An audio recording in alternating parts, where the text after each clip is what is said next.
Assalamualaikum warahmatullahi wabarakatuh. Halo untuk Sobat PR semua, senang sekali hari ini saya Masya Putri akan menjadi host dalam perbincangan yang sangat menarik bersama dengan narasumber kita yang sudah join, yaitu adalah sosok yang bisa dikatakan sudah menjadi perubahannya begitu signifikan sekali yang terjadi di Bogor, begitu ya. Banyak sekali nanti kita akan tanyakan kepada beliau. Dan tentunya di perbincangan kali ini kita akan bahas mengenai setelah Bogor, DKI atau Jabar. Dan klarifikasi bersama dengan Bima Arya ini akan tentunya dapat disaksikan oleh seluruh bagian dari PRMN atau Pikiran Rakyat Media Network, karena seperti yang tadi sudah saya sampaikan bahwa di Pikiran Rakyat Media Network ini terdapat banyak sekali orang-orang yang begitu luar biasa yang sangat concern terhadap dunia digital, khususnya di bidang pemberitaan. Dan total mitra yang kita miliki yaitu adalah 208, yang aktif adalah 186, dan ini sangat menarik sekali begitu ya. Jadi artinya semuanya ini sangat memiliki peran yang begitu luar biasa dalam memajukan industri tentunya pemberitaan yang ada di Indonesia, khususnya dalam bidang digital. Dan langsung saja pada siang hari ini kita akan menyapa sosok yang sudah join, yaitu adalah Kang Bima Arya. Halo Kang Bima, apa kabar Kang? Baik, alhamdulillah baik. Ayu, apa kabar? Sehat juga ya, satu alma mater kita ya. Senang deh bisa ngobrol-ngobrol nih Kang Bima. Oke, Akang, ini kalau kita bahas mengenai Bogor ya, Bogor itu kalau buat saya adalah identik dengan roti yang itu ya, yang mereka saat terus juga toge gorengnya ini saya suka banget nih Kang, kalau udah ke Bogor. Terus makan sotonya juga enak banget ya. Jadi kalau ke Bogor tuh kayak kulinernya nggak bisa lepas nih. Tapi banyak sekali perubahan-perubahan di Kota Bogor yang juga begitu signifikan. Salah satunya dalam bidang transportasi dan lain sebagainya. Kang Bima, gimana sih awalnya sosok Kang Bima ini akhirnya bisa mendedikasikan diri untuk menjadi orang nomor satu di Bogor? Karena kalau kita lihat latar belakang pendidikannya, kuliahnya di Bandung, kemudian melanjutkan pendidikan di Australia. Kenapa akhirnya terpanggil nih Kang untuk ke Bogor gitu dan memberikan perubahan-perubahan yang cukup banyak di sana? Iya, jadi saya itu kan lahir di Bogor. Bapak juga orang Bogor, kakek nenek orang Bogor, anak-anak saya juga lahir di Bogor. Pada suatu saat ketika saya jadi pengamat, saya berpikir waktu itu, saya ini kemana-mana bicara, kemana-mana ngamen, kemana-mana bicara hal-hal yang memotivasi orang, memberikan dorongan untuk hal-hal yang baik gitu. Keliling Indonesia bahkan ya, ke luar negeri. Tapi pada suatu titik saya mikir, nah terus yang udah saya buat untuk kota kelahiran saya apa? Gitu loh. Saya langsung merasa jadi orang itu kok hanya ngomong doang gitu ya. Saat itulah saya berpikir ada saatnya berjuang dengan hati untuk mendoakan, ada saatnya berjuang dengan lisan untuk suatu Tuhan, tapi ada saatnya juga berjuang dengan tangan. Nah, masa-masa dengan hati udah lewat. Masa-masa berjuang dengan lisan, ya masa-masa ketika jadi pengamat atau komentator. Tetapi rasanya nggak cukup hanya dengan lisan saja, perlu dengan tangan. Nah, di titik itulah saya lihat kota kelahiran yang sangat saya cintai, kok jadi tambah macet, kok jadi tambah kotor, kok jadi tambah semrawut, kok jadi kota sejuta angkot, bukan lagi kota sejuta taman. Nah, di saat itulah saya minta izin kepada ibu saya, sekarang sudah almarhum, untuk maju bertarung di Pilkada Kota Bogor di tahun 2013 waktu itu. Oke, jadi panggilan hati ya, dengan kota kelahiran, karena pisan gitu ya. Kang Bima akhirnya ingin seizin orang tua, seizin dari sang ibunda tercinta almarhumah, akhirnya maju melangkah sebagai Bogor nomor satu. Tapi menarik tadi Kang Arya katakan, ini Kang Bima kalau bicara mengenai Bogor ya, sejuta angkot ya, ini menarik sekali karena Bogor akhirnya berhasil melakukan penataan khususnya dalam bidang transportasi, dan juga seperti yang kita ketahui kalau dulu identik dengan sejuta angkot, sekarang sudah mulai penggunaannya adalah menggunakan bus. Kalau tidak salah, betul ya Kang? Bagaimana sebetulnya Kang Bima sendiri berupaya untuk merubah sistem transportasi yang ada di Kota Bogor ini nggak mudah. Berpuluh-puluh tahun mungkin masyarakat terbiasa menggunakan angkot. Bagaimana awalnya, Kang? Sampai dengan akhirnya semuanya sistemnya berubah menjadi lebih baik dengan penggunaan bus. Saya balik nanya ke Ayu ya. Ya. Kalau angkot bikin macet, Mhm. kira-kira Mhm. apa yang salah dari angkot itu? Saya tanya dulu balik. Kira-kira menurut kamu apa yang salah dengan angkot itu? Kenapa angkot bikin macet? Oke, karena suka ngetem, karena suka berhenti sembarangan, bener nggak, Kak? Itu dia, pintar. Oke. Angkot itu, Pengalaman ya. angkot itu kalau berhenti hanya Tuhan dan supir yang tahu. Betul, betul. Yang lain nggak tahu kapan dia mau berhenti. Dia akan berhenti setiap saat, berapa lamanya terserah dia. Kenapa? Karena dia ngejar restoran. Kenapa dia ngejar restoran? Karena dia tidak digaji, gitu. Karena Karena tidak tidak ada digaji. gaji tetap. Karena tidak ada gaji tetap. Gajinya tergantung jumlah penumpang kan. Nah, jadi supaya angkot itu bisa kita atur, artinya angkot itu harus ada badan hukumnya. Nah, kalau sebelum tahun 2014, angkot itu dimiliki pribadi-pribadi aja. Ada satu juragan angkot punya 100, ada satu juragan angkot punya 50. Nah, kemudian kita jadi badan hukum. Sehingga kita bisa lebih mudah mengaturnya. Itu poin pertama yang sangat penting. Ada mungkin sekitar 2 tahun lah, ya. Dan jadi tahun 2016 kita berhasil menata ribuan angkot itu menjadi sekitar 15 badan hukum. Itu langkah pertama yang sangat signifikan. Langkah kedua, kemudian kita buat trainingnya. Jadi kita tata rute-rute angkot di Bogor itu menjadi beberapa koridor.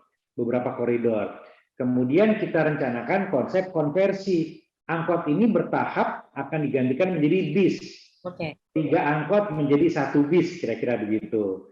Nah, kemudian yang terjadi adalah 15 badan hukum itu kita tawarkan kalau masih mau beroperasi di tengah kota, silakan konversi jadi bis. 3 angkot ditukar jadi bis. Uangnya dari mana? Ya silakan cari dana untuk membeli bisnya, tapi untuk operasionalnya nanti didanai oleh pemerintah. Jadi supirnya digaji tadi, ya. Supirnya digaji, kemudian bahan bakarnya juga disubsidi.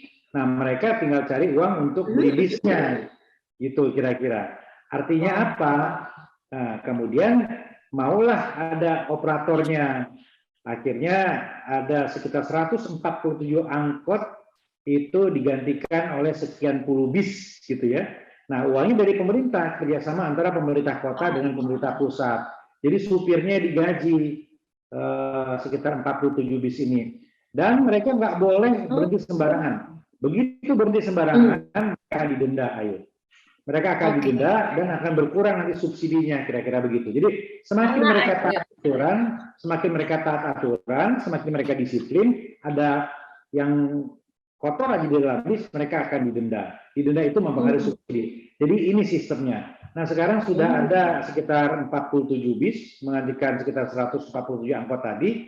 Nah, secara bertahap akan ditambah sehingga targetnya di 2024 angkot di pusat kota Bogor sudah tidak ada. Kira-kira begitu.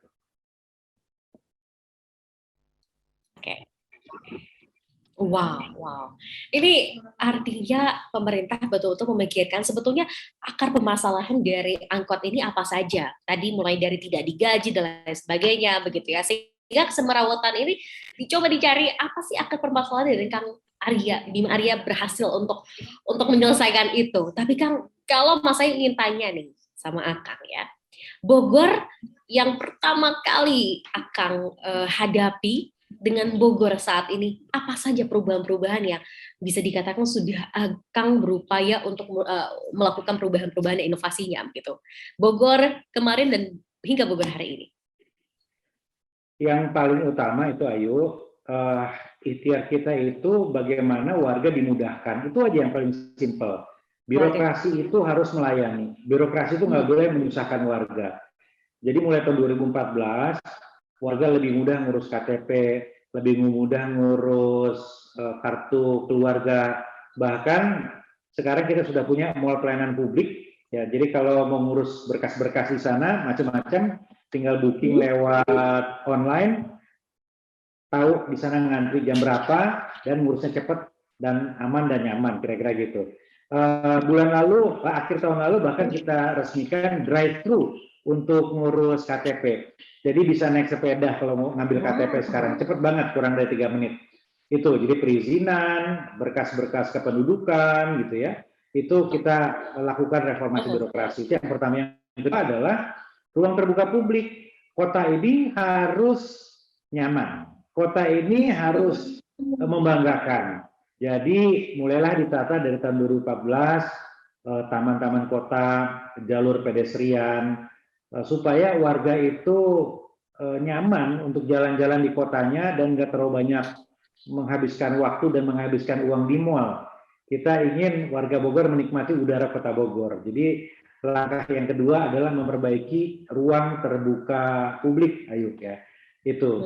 Dan yang ketiga, kita juga membenahi tempat-tempat yang selama ini menjadi titik kesemrautan.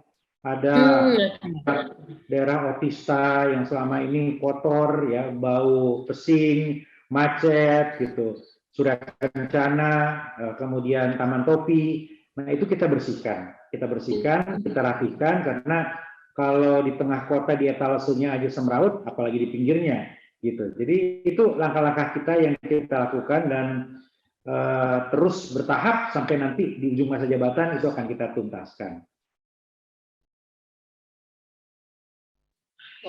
Jadi tadi ya, reformasi birokrasinya yang berupaya untuk dirubah, memberikan kenyamanan, kecepatan bagi masyarakat, bahkan sampai ada drive-thru loh di Bogor ya. Jadi restoran fast food juga nggak mau kalah nih kita nih. Kita juga bikin nih ya seperti restoran fast food, cepat nih pelayanannya gitu ya, bahkan bisa drive-thru.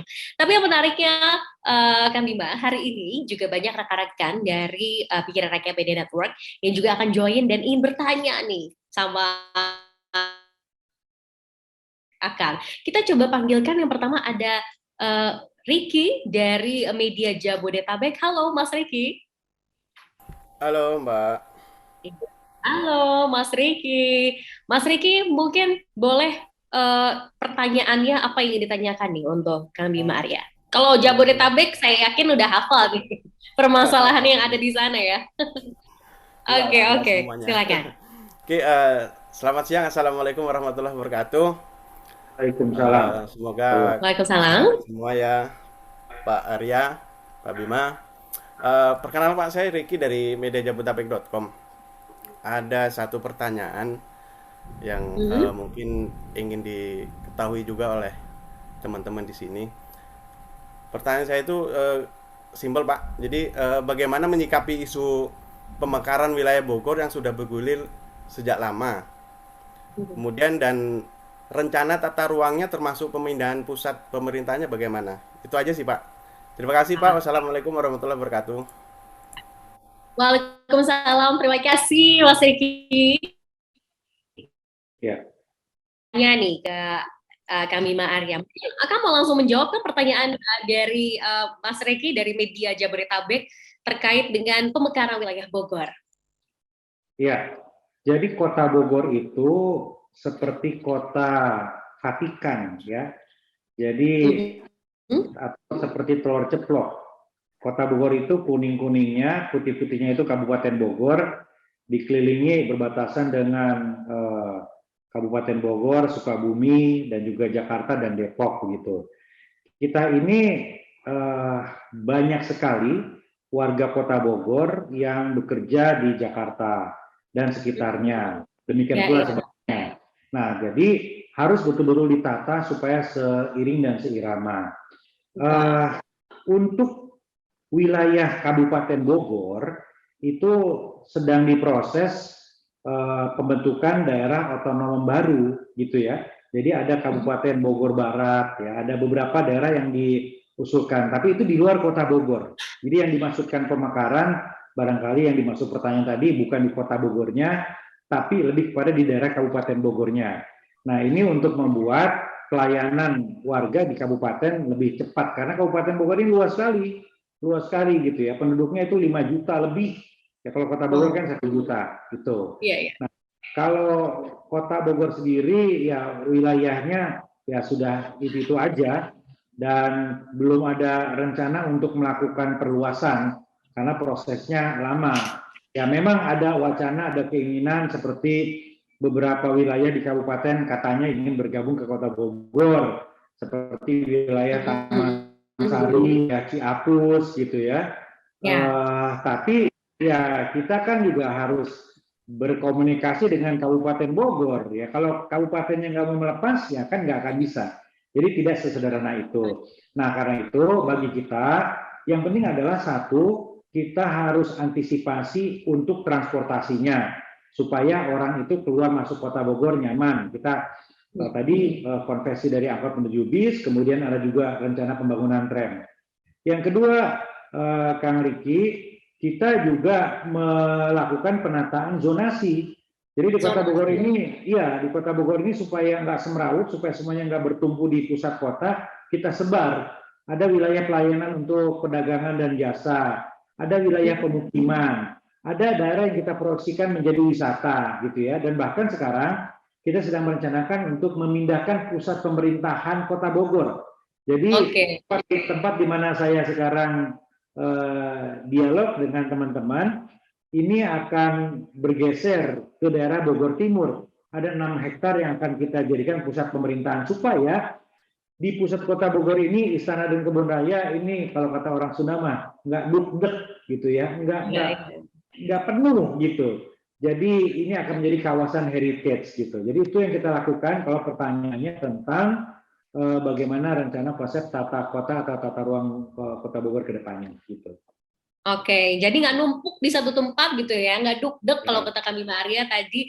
Dan ini adalah salah satu langkah dengan melakukan zonasi. Jadi setiap wilayah tuh apakah dari pusat ekonomi, pemerintahan, semua dibagi-bagi. Ini menarik. Jadi jawaban dari kami Maria ini semoga menjawab pertanyaan dari Mas Riki tadi. Ternyata bahwa pemekaran wilayah Bogor adalah di wilayah Kabupaten Bogor ya.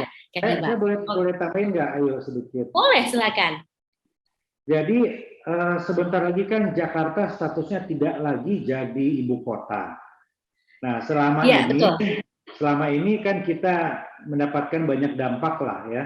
Ada dampak positif karena banyak yang kemudian aktivitas seminar, workshop, pelatihan di Kota Bogor dari kementerian dan lain-lain.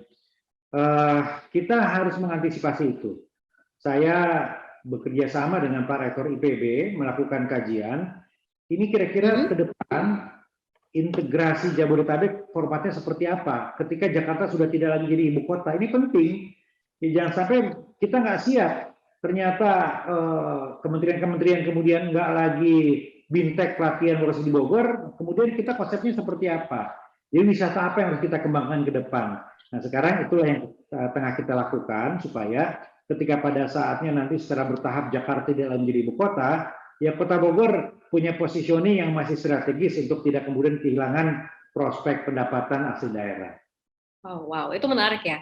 Jadi inspirasi juga bagi daerah lain karena bahkan Kota Bogor sudah memikirkan bagaimana langkah ke depan agar dari sektor pariwisata dan lain sebagainya ini tetap menarik walaupun ibu kota pindah ke pulau lain begitu Kami Maria ya. Iya. Oke. Baik. Ada pertanyaan lain yang akan disampaikan oleh rekan kita dari Media Blitar. Ada Mas Anin Ditono Sandi. Halo, Mas Anin Dito. Halo, Mbak Mas Ayu. Halo. Kak Mas nih ya. Saya panggil Mas aja karena saya dari Jawa Timur, Blitar. Ya, boleh. Assalamualaikum. Mas Bima ya, salam kenal. Ya, Mas. Saya mau menyampaikan satu pertanyaan nih, Mas. Terkait dengan isu yang lagi rame di anak-anak muda zaman sekarang, yakni tentang sebuah restoran yang lagi viral, yang dibangun di Kota Bogor, di mana restoran tersebut itu menyuguhkan minuman beralkohol. Nah, karena menariknya, restoran tersebut saat dibangun di Kota Bogor itu, dibuka di Kota Bogor itu, ada syarat nih dari Mas Bima, yakni harus menghadirkan menu khas lokal, yaitu bandrek dan bajigur. Nah, yang jadi pertanyaannya begini, apakah itu salah satu upaya Mas Bima nih buat menjadikan Kota Bogor itu tetap mengusung kearifan lokal, atau bagaimana itu, Mas? Boleh dijawab. Terima kasih banyak, Mas Bima. Salam sehat selalu. Assalamualaikum warahmatullahi wabarakatuh. Waalaikumsalam. Baik. Kang Bima mungkin ingin langsung menjawab, Kang? Makasih pertanyaannya, Mas Anindito. Setiap kota itu kan punya karakter masing-masing. Setiap kota itu juga punya potensi yang berbeda. Bogor itu sejarahnya adalah kota peristirahatan. Kalau orang-orang di masa kolonial Belanda dulu menyebutnya Buitenzorg, kota yang nyaman, aman, tentram, nggak ada masalah. Gitu. Itu karakter kota Bogor. Jadi kalau datang ke Bogor, orang itu ingin berwisata, ingin beristirahat, sejuk, nyaman, kira-kira begitu. Dan alamnya memang begitu. Hanya 60 km kurang dari Jakarta yang panas, masuk ke Bogor langsung sejuk dan nyaman. Itu yang ingin kita pertahankan dan itu yang akan kita selalu jaga. Ada kebun raya di tengah dan yang lain. Karena itu, dari awal saya selalu sampaikan, kota Bogor tidak akan pernah menjadi kota metropolitan. Akan selalu ada pembatasan-pembatasan dan pengaturan. Kota Bogor akan selamanya mudah-mudahan kita ikhtiarkan menjadi kota di dalam taman. Tadi saya cerita, saya banyak bangun ruang terbuka publik, taman, jalan, sebagainya, karena kita ingin keluarga itu nyaman di kota Bogor itu. Nah, di periode kedua, kita menetapkan visi kota Bogor sangat sederhana tapi dalam, yaitu kota keluarga. Kota yang ramah dan layak untuk keluarga. Itu konsepnya. Jadi hiburannya, konsep turismenya, kegiatannya, aktivitasnya, ini harus sesuai dengan karakter kota Bogor. Kota Bogor yang dekat dengan alam, kota Bogor yang aman, yang nyaman, dan guyup, dan religius. Ya, banyak pesantren di kota Bogor dan lain-lain. Gitu. Kota Bogor tidak akan pernah menjadi kota metropolitan karena nggak cocok dengan sejarahnya, nggak cocok dengan masyarakat atau warganya. Itu betul-betul ingin kita jaga, ayo. Nah, kemudian ya sejak tahun 2014 kita agak kenceng ya untuk hal seperti itu. Saya selalu pastikan tidak ada kegiatan ilegal dalam hal izin tempat hiburan malam. Kalau nggak ada izin alkoholnya, ya jangan kita tertibkan gitu. Tadinya ya kalau warga Bogor ada yang mendengar sekarang, di seputaran stasiun Kota Bogor, itu ada warung-warung isinya miras semuanya.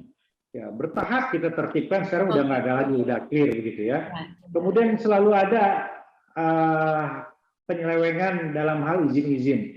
Ngakunya kafe, restoran, tetapi ternyata diskotik di situ. Kita dapat apa? Nggak dapat apa-apa. Nggak dapat apa-apa. Pajaknya kita kan nggak dapat alkohol itu, apalagi izinnya nggak ada. Kita hanya dapat kemungkinan peredaran narkobanya di situ, kemungkinan tawurannya di situ, ya, konflik sosialnya, dan betapa anak-anak muda akan dirusak di situ. Selama jadi wali kota, Mas Anindito, saya itu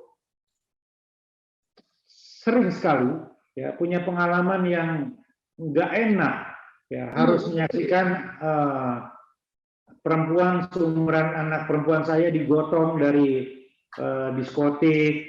Ya, kemudian dipapah oleh teman-temannya karena mabuk gitu ya. Kemudian ketemu anak-anak muda tawuran yang bahkan bunuh-bunuhan, mulutnya bau alkohol dan lain-lain. Jadi ini membuat kita semakin yakin bahwa di Bogor ini kalau banyak mudaratnya nggak usah lah. Tapi kalau memberikan kemaslahatannya ya kita clear. Nah, tapi semua itu harus berdasarkan kewenangan kita. Mana yang kewenangan kita? Nah, terkait kewenangan tadi, alkohol itu kan ada 3 golongan. Golongan A di bawah 5%. Golongan B dan C di atas 5%. Kalau golongan A itu izinnya pemerintah pusat. Tapi golongan B dan C itu bisa ditentukan oleh kepala daerah. Jadi ketika Halloween itu tercium oleh kita, karena ini mereka mengajukan izinnya itu bukan namanya Halloween Show. Ya, jadi mengajukan izinnya pakai nama orang biasa, kemudian usahanya kafe dan restoran. Ya kita nggak tahu. Baru ketika info itu bocor, saya undang teman-teman pemilik Halloween itu ke balai kota. Saya tanya konsepnya gimana? Seperti di Jakarta, Pak Wali. Saya tahu di Jakarta seperti apa. Ya, kita lihat apa yang terjadi di dalam itu. Bohong kalau nggak ada yang mabok, bohong gitu. Di atas jam 9 kita tahu seperti apa. Saya bilang enggak deh. Kalau kalian mau buat seperti di Bogor, enggak usah. Nah, saya nggak akan kasih izin. Kalau mau di Bogor, silakan. Bogor terbuka untuk investasi, apalagi lokasi yang kalian pilih itu premium di Jalan Pajajaran, yang sekarang berkembang besar untuk kuliner. Nah, boleh Betul, betul. buka, tapi sesuaikan dengan konsep Kota Bogor. Nggak boleh jual alkohol di atas 5% gitu. Nah, kemudian saya tambahkan lagi, ya kalau bisa kalian apresiasilah ada kearifan lokal. Saya itu penikmat, penggemar, pecinta bajigur, bandrek susu gitu. Bisa nggak itu dijual supaya ada kekhasannya gitu kira-kira. Mereka menyanggupi. Jadi kemudian mereka buka dengan konsep yang tidak sama seperti kota lain, nggak ada DJ-nya, saya nggak mau ada DJ-nya di situ, saya nggak mau juga di atas 5%, dan saya mau ada local flavor di situ, ya bandrek, bajigur tadi. Nah, banyak yang sekarang protes, Pak Oli kok masih ada alkoholnya 0,5%? Saya bilang itu bukan kewenangan wali kota, itu ada undang-undangnya, ada peraturan menterinya, itu izinnya langsung ke pusat. Yang menjadi kewenangan wali kota apa? Golongan B dan C tadi. Nah, kira-kira begitu penjelasannya, Mas Anindito. Oke, Mas Anindito, bagaimana, sudah cukup jawabannya dari kami Mbak Arya? Siap, cukup. Terima kasih banyak Mas Bima Arya. Semoga sehat selalu. Terima kasih. Terima kasih banyak Mas Anindito Nursandi dari Media Blitar. Jadi untuk bagaimana upaya pemerintah Kota Bogor dalam mempertahankan kearifan lokal, tadi salah satunya ya, terbuka dengan investasi, tapi Kota Bogor juga punya mungkin purpose, punya tujuannya juga, punya apa ya? Gimana? Saya boleh tambahin sedikit mungkin. Boleh banget dong, Kang. Kota-kota yang maju peradabannya adalah kota-kota yang berkarakter. Iya. Saya tidak ingin Kota Bogor tumbuh menjadi kota yang tidak berkarakter. Wow. Lautan PKL, lautan ruko, lautan kafe gelap dan lain sebagainya, itu kota yang tidak berkarakter. Tumbuh menjadi nggak jelas. Nah, kita ingin kota ini berkarakter dan memberikan manfaat begitu. Ya. UMKM Bogor kita kasih panggung di mal-mal supaya orang tahu kalau ke Kota Bogor beda dengan yang lain karena ada suasana yang berbeda, itu namanya kota yang berkarakter. Jadi isu Holy Wings tadi, isu pelarangan atau pembatasan minuman alkohol sebetulnya bagian dari ikhtiar besar kita untuk menjadikan kota yang sangat kita cintai, Kota Bogor ini menjadi kota yang berkarakter. Itu, ayo.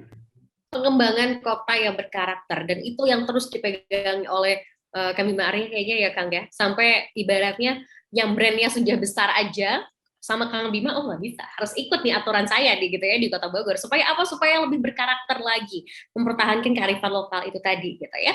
Oke, ada pertanyaan lain yang akan disampaikan oleh rekan kita dari Warta Lombok, ada Mas Lalu Usman Ali. Halo Mas Lalu. Halo, assalamualaikum. Halo, waalaikumsalam. Silakan Mas Lalu. Dari Lombok mau bertanya apa nih sama kami Mbak Arya? Terima kasih Mbak Putri atas kesempatannya. Assalamualaikum warahmatullahi wabarakatuh. Waalaikumsalam. Saya ikuti tren ini untuk manggil Akang aja Pak Wali Kota kan. Ya pernah saya manggil Akang gitu sekali. Perkenalkan, saya Lalu Usman Ali dari Pemret di Warta Lombok. Ya, salam takzim dari puluh ribu masjid untuk Akang dan semua rekan-rekan Pemret. Tadi sudah banyak dibahas terkait tentang wisata, terkait tentang karakter kota keluarga. Nah, gini Kang, jadi ada beberapa hal yang ingin saya pertegas dan minta penegasan. Kan kita tahu Bogor ini adalah kota dengan curah hujan yang tinggi ya, atau ya yang memiliki curah hujan yang tinggi, dan Bogor ini menjadi salah satu wisata favorit khususnya daerah terdekat ya, Jakarta. Banyak pilihan wisata alamnya di Bogor, ada puncak, ada kebun raya dan sebagainya. Nah, Akang ini sudah memimpin hampir 2 periode saat ini Kang. Mau kita dipertegas terkait tentang arah orientasi wisata yang ingin dikembangkan oleh Akang. Mungkin itu pertanyaannya Kang. Terima kasih. Sekian, assalamualaikum warahmatullahi wabarakatuh. Waalaikumsalam. Ini dari Lombok nih, kami Mbak Arya mungkin langsung menjawab pertanyaan dari Mas Lalu. Silakan. Mas Lalu, saya pernah ke Lombok ngasih bantuan untuk bencana saudara-saudara di sana ke Sembalun. Alhamdulillah. Ya, jadi kangen ya, untuk kembali ke sana. Mudah-mudahan bisa. Kita tunggu. Jadi Mas Lalu, kita di Bogor ini punya beberapa potensi wisata. Pertama, wisata sejarah. Ada prasasti batu tulis gitu ya. Kemudian ada museum-museum di Kota Bogor, yaitu wisata sejarah. Kita berusaha sekarang untuk mengembangkan, kita nggak mau Kota Bogor ini karakternya semakin pudar. Jadi mulai tahun lalu kawasan batu tulis. Jadi itu adalah lokasi yang banyak diyakini sebagai pusat ibu kota kerajaan Sunda Pakuan Pajajaran. Jadi kita lakukan perbaikan dan pembangunan, nantinya ke sana wisata Pajajaran lah kira-kira begitu. Karena ibu kota kerajaan Pajajaran itu ya bukan di kota lain, ya di Kota Bogor. Mungkin bisa lokasinya di sana, kira-kira begitu ya. Bukan di Bandung, bukan di Bekasi, bukan di Depok, tapi di Kota Bogor. Nah, karena itu akan kita kuatkan ya. Mudah-mudahan di 2024 Balai Ageng itu yang kita bangun untuk menjadi nuansa jalan itu sejarah. Yang kedua adalah wisata. Jadi sekarang ini Kota Bogor ekonomi sekali. Bahkan di masa pandemi, yang lain masih krisis PAD-nya, kita udah normal. 3 bulan sebelum 2021 berakhir udah normal. Kenapa? Karena bahkan banyak kafe atau restoran yang buka karena kedekatan kita dengan Jakarta. Nah, ini kita dorong betul, kita percepat, permudah izinnya, kita perbaiki infrastrukturnya. Nah, kita lakukan konsep-konsep yang terintegrasi. Jadi sepanjang Jalan Pajajaran, kemudian ada BMC dan sekitarnya, Pandu Raya, R3, ini berkembang.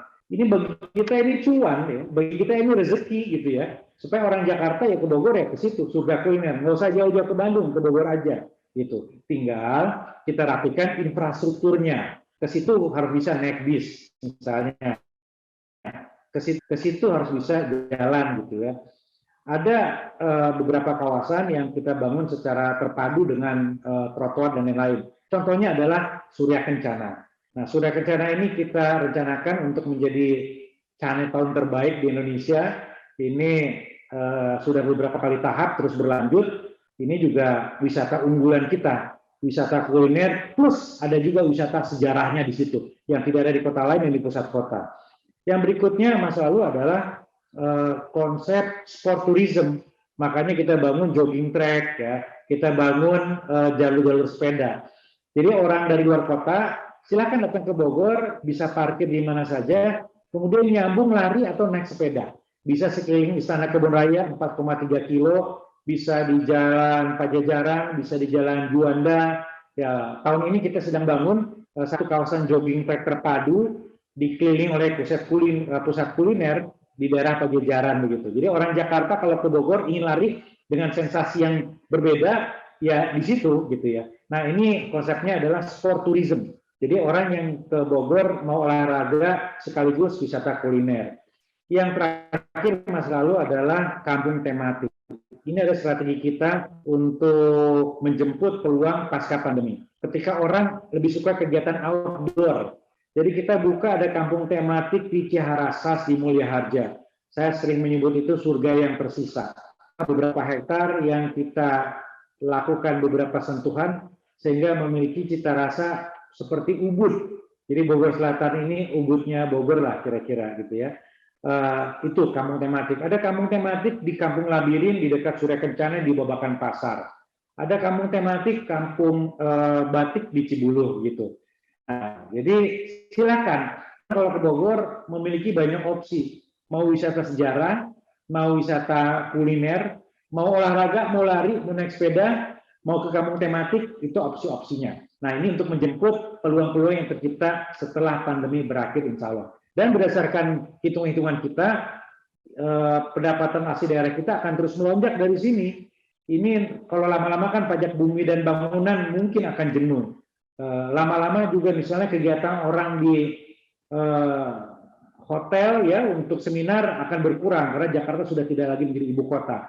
Tetapi yang namanya wisata, yang namanya kuliner, yang namanya hobi makan itu terus akan selamanya. Nah, kita akan membidik di situ. Disinilah masa depan Kota Bogor yang terus kita kembangkan. Gitu Mas.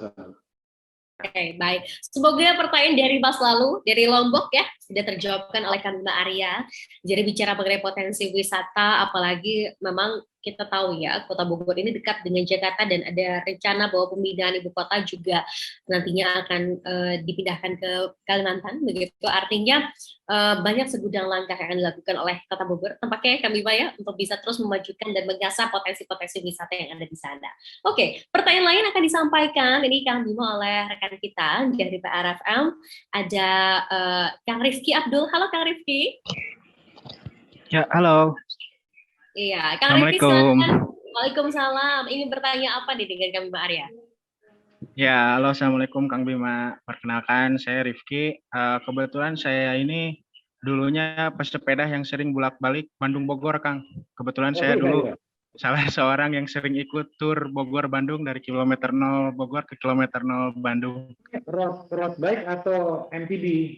MTB, Kang. Kebetulan saya paling jauh sepedaan dari Jakarta ke Bali, Kang. Wah. Jadi saya udah hatam tanjakan, tajur dan lain sebagainya. Ya Kang, ini pertanyaan dari saya kebetulan karena kita mendekati tahun 2024 sekaligus tema di acara ini juga. Jadi sebagaimana kita ketahui, Kang Ridwan Kamil sudah menyatakan kesiapannya untuk maju sebagai capres. Begitupun Pak Anies sudah digadang-gadang menjadi salah satu capres juga. Nah, apakah ada gitu keinginan dari Kang Bima untuk menggantikan salah satu dari keduanya, apakah itu di Jabar atau di DKI gitu. Jadi apakah Kang Bima ada kesiapan untuk maju sebagai DKI 1 atau Jabar 1? Begitu aja Kang, terima kasih. Iya, Kang Bima senyum-senyum nih ini. Senyum-senyumnya sambil menentukan jawaban atau menentukan keputusan nih, Kang Bima. Gimana tuh pertanyaannya, wah? Senyum sambil mikir ya. Ini pertanyaan yang makin kesini makin sering ditanyakan ke saya, tapi tetap aja jawabnya harus mikir saya. Jadi gini kira-kira. Ya Mas Rifki, saya kan sekarang jadi wali kota. Kalau tadi ya gubernur atau yang lain, itu kan berarti naik kelas. Nah, artinya apa? Ya tentu kalau saya masih sehat, kalau saya diberikan usia panjang, kalau saya ditakdirkan oleh Allah untuk terus berkhidmat, memberikan sesuatu bagi Indonesia, ya pasti tracknya adalah naik kelas. Pasti arahnya akan ke sana, akan naik kelas. Tapi, kalau mau naik kelas, PR-nya kan harus diselesaikan. Waktu kita SD, SMP, SMA, barang siapa yang jarang buat PR, maka kemungkinan besar tidak akan naik kelas. Tapi barang siapa yang rajin mengerjakan PR, sehingga dicontek teman-temannya misalnya, barang siapa yang nilai-nilai PR-nya bagus, maka akan naik kelas gitu. Artinya apa? Jadi kalau saya mau naik kelas, kemanapun itu, mungkin gubernur atau mungkin yang lain, artinya PR yang ada di Bogor harus saya tuntaskan.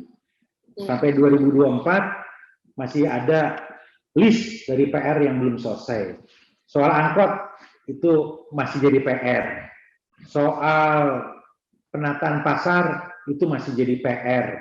Soal stunting itu masih jadi PR. Soal tawuran masih jadi PR. Jadi rasanya saya nggak akan pusing untuk mikir berstrategi atau bahkan kampanye ke Jakarta atau keliling Jawa Barat untuk memikirkan pasca 2024. Rasanya akan lebih pas buat saya, akan lebih logik buat saya untuk beresin PR-nya. Karena kalau PR-nya selesai, maka naik kelasnya pun enak. Kalau PR-nya selesai, kemana kita melangkah, maka pijakan kita akan kuat. Tapi kalau PR-nya nggak beres, ya kita pun akan susah untuk didorong-dorong naik kelas gitu. Dan insya Allah kalau ditanya kemana naik kelasnya, ya saya siap kemana aja. Saya merasa punya bekal 2 periode di Kota Bogor yang mungkin akan bisa saya jadikan pijakan untuk menata atau untuk tanggung jawab yang lebih besar lagi gitu ya. Atau ya jelas saya juga harus sesuaikan dengan skenario partai saya. Ya, apabila saya dipercaya atau ditugaskan oleh partai ke salah satu dari 2 titik itu, atau bahkan titik yang lain dipersiapkan untuk posisi-posisi yang lain, ya sebagai kader, sebagai wali kota 2 periode, ya insya Allah saya akan siap. Oke. Jadi kemanapun itu Kang Bima Arya siap. Tapi kalau boleh nih dikasih mungkin bocoran sedikit ya, lebih condong ke DKI atau condong ke Jawa Barat nih Kang Bima? Kalau dari asal, baik asal geografis ya, geografis dan juga etnis, saya kan orang Sunda. Saya orang Sunda. Ya, itu Jawa Barat adalah mungkin seperti saya, dan ini pun banyak yang dukung. Tetapi kalau dari kedekatan dengan Bogor, ya seminggu kan kita tidur Jakarta ya, dan sekali karakter yang ada di Bogor dan sekitarnya, ya, Jakarta juga gitu ya. Jadi bagi saya dua-duanya sama-sama menantang. Ya, tinggal ada satu faktor lagi Ayu yang harus kita jadikan catatan, yaitu ya petanya politiknya bagaimana. Ini politisi kan harus begitu. Ya, siapa nanti yang akan maju di sana? Mas Anies masih maju nggak? Kang Emil masih maju nggak? Gitu. Siapa bersepasangan dengan siapa? Nah, kalau dalam politik kan begitu. Nggak bisa kita mengawang-awang saya mau ke sana, tapi peta politiknya enggak. Gitu. Bagi politisi itu pun pasti harus kita hitung. Tapi sudah mulai ada nggak sih, Kang Bima, yang berusaha meminangkan kalau kita mau ngelamar orang ya, biasanya PDKT dulu gitu kan. PDKT dulu, pendekatan dulu, begitu ya, sampai akhirnya nanti dipinang. Udah ada belum nih, Kang? Lumayan. Jadi lumayan. Jadi kalau ngobrol-ngobrol informal gitu ya, ngobrol-ngobrol informal dengan petinggi-petinggi partai, ya seperti inilah gitu. Pak Wali kesini aja, oke kita siap-siap kesini, atau Kang Bima udah kita sama-sama kerja untuk kesini, kita dukung. Nah itu mulai ada yang seperti itu ya. Tapi kan masih informal, belum resmi. Kalau resminya kan nanti itu di 2024 pertengahan saya kira. 2024 pertengahan. Tapi Kang Bima, kalau Akang tadi bilang panggilan hatinya sebagai wargi Jawa Barat gitu ya, sebagai orang Sunda gitu, apa yang menurut Kang Bima Jawa Barat ini bisa terus dikembangkan ke depannya? Apa yang menurut Akang berupaya nanti ke depannya kalau ya nanti terpilih atau ada yang meminang, apa sebetulnya yang membuat Akang tampaknya Jawa Barat ini bisa menjadi yang kedua bagi Bogor. Bogor karena Akang lahir di sana, Jawa Barat ini kan tanah kita gitu. Apa nih menurut Akang? Jawa Barat itu alamnya dahsyat. Kan alamnya dahsyat. Tuhan itu menciptakan alam Parahyangan ketika sedang tersenyum. Jadi indah sekali di mana-mana. Dari Pangandaran, Priangan gitu ya, Pelabuhan Ratu, itu penuh dengan titik-titik yang luar biasa kalau kita garap secara maksimal. Dan karena sedang dan sudah melakukan itu, gitu. Jadi menurut saya, kalaupun ya Jawa Barat ini tidak menyasar potensi turis mancanegara, market di Jawa Barat saja yang puluhan juta, ini sudah cukup untuk membuat Jawa Barat maju. Orang Bogor ke Bandung, orang Bandung ke Pangandaran, orang Ciamis ke Pelabuhan Ratu, gitu. Itu luar biasa. Tinggal infrastrukturnya dilengkapi, jadi aksesnya gampang. Kemudian kulturnya kita siapkan, sehingga semuanya siap menyambut wisatawan. Kemudian juga infrastrukturnya supaya nggak macet dan sebagainya. Jadi menurut saya kekuatan terbesar Jawa Barat adalah alamnya, manusianya, dan kulturnya. Itu kalau bicara Jawa Barat, Ayu. Oke, manusia, alam, dan culture-nya gitu. Nah, kami Maria, sebelum kita menutup perbincangan di hari ini, karena masih ada waktu nih. Ini Mas Aga mau punya games, dan wajib kalau di PRPN ini kita ada games-nya. Ya, sebentar aja, ini games-nya menarik. Jadi ada beberapa tokoh, dan akan harus mendeskripsikan tokoh-tokoh ini. Ya, Mas Aga sebutkan namanya ya. Oke, yang pertama. Ini nggak ada di rundown ini. Enggak apa-apa, memang begitu. Kalau Mas Ayu Putri terkenal dengan suka mendadak-mendadak, tapi nggak apa-apa. Namanya jebakan Batman. Jebakan Batman. Biar gitu biar seru ya Kang ya. Oke, ini mah gampang Kang, beneran Kang. Bukan kalkulus, bukan apa pertanyaannya gampang Kang. Oke, yang pertama tolong Akang deskripsikan tokoh-tokoh yang Mas Ayu sebutkan namanya ini. Gampang banget, ada 4 orang. Jadi yang pertama Mas Ayu sebutkan namanya yaitu adalah Anies Baswedan. Silahkan deskripsikan Kang. Ini pakai kata atau pakai kalimat deskripsikannya? Pakai kalimat Kang. Kalimat, oke. Oke. Sosok intelektual, cerdas, cermat, dan memiliki visi yang baik tentang Indonesia masa depan. Oke, baik. Itu tadi dari DKI Jakarta. Kita geser ke Provinsi Jawa Barat. Sosok Ridwan Kamil. Silahkan deskripsikan, Kang.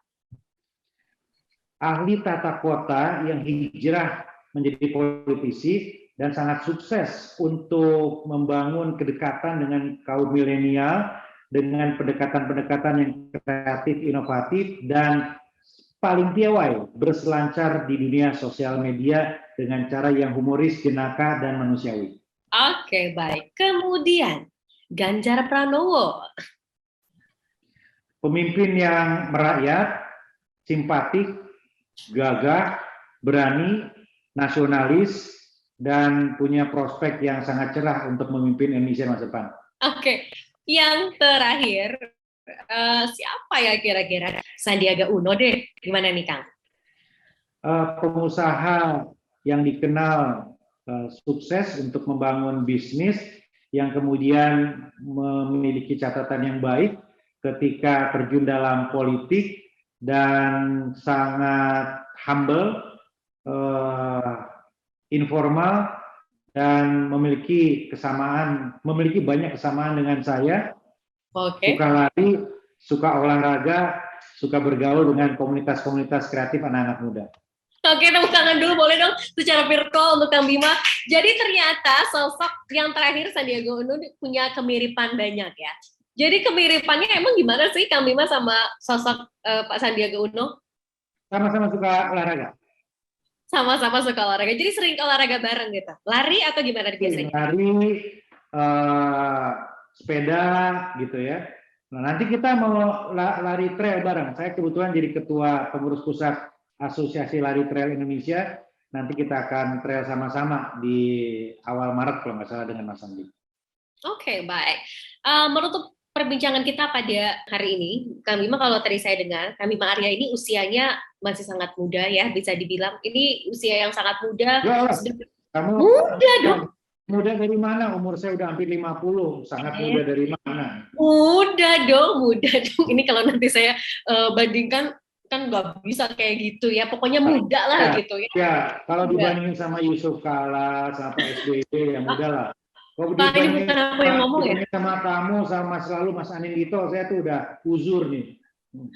Jangan gitu.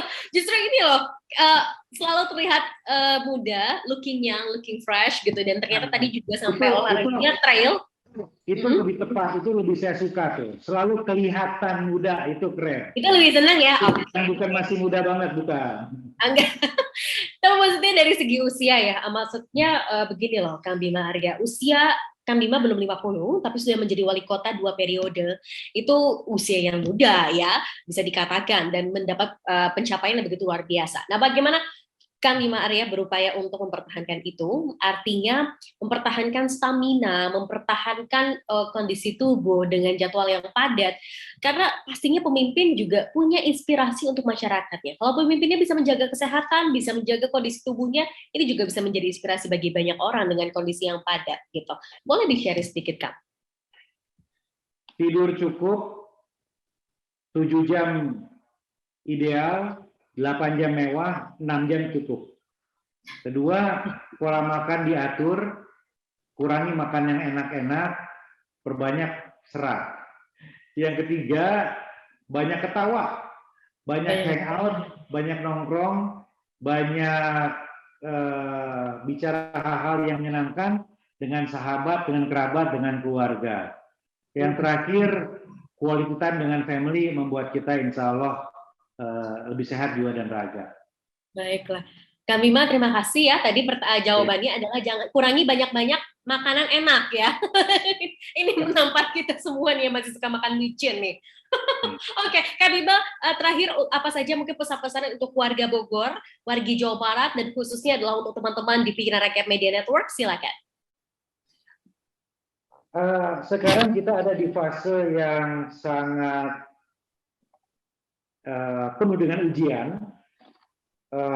Tidak banyak waktu-waktu yang lebih sulit dibanding saat-saat ini, tapi insya Allah dengan kebersamaan kita, dengan kekompakan kita, dengan soliditas kita, kita bisa lewati ini.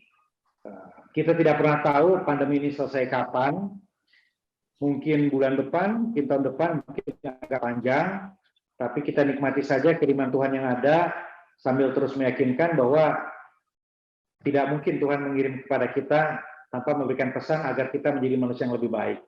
Ya, mudah-mudahan pandemi ini menjadikan kita semua lebih baik, lebih akrab, lebih guyup, lebih solid, lebih bersatu, dan hanya dengan bersatu, dengan guyup ini, masa depan bisa kita jemput bersama-sama dengan lebih cerah. Bukan saja untuk Bogor, bukan saja untuk Jawa Barat, bukan saja untuk Jakarta, tapi insya Allah kita menuju Indonesia yang jaya dan membanggakan. Oke, baik. Terima kasih banyak untuk Kang Bima Arya. Kita juga ucapkan untuk Kang Bima, ini ada permohonan maaf dari CEO kami, Bapak Agus Sulistriono yang berhalangan hadir, tapi titip salam untuk Kang Bima, katanya. Kang Bima, terima kasih banyak sudah menyempatkan waktunya di agenda yang sangat padat sekali di hari Jumat ini. Kita paham betul. Terima kasih banyak Kang Bima dan juga terima kasih untuk seluruh participants. Sampai berjumpa lagi di klarifikasi PRMN dengan tema dan topik selanjutnya. Kang Bima, silahkan melanjutkan aktivitas kembali. Hatur nuhun, sampai jumpa di Jabar 1 ya Kang. Amin, amin. Oke, baik. Sampai jumpa teman-teman. Sampai jumpa. Wassalamualaikum warahmatullahi wabarakatuh.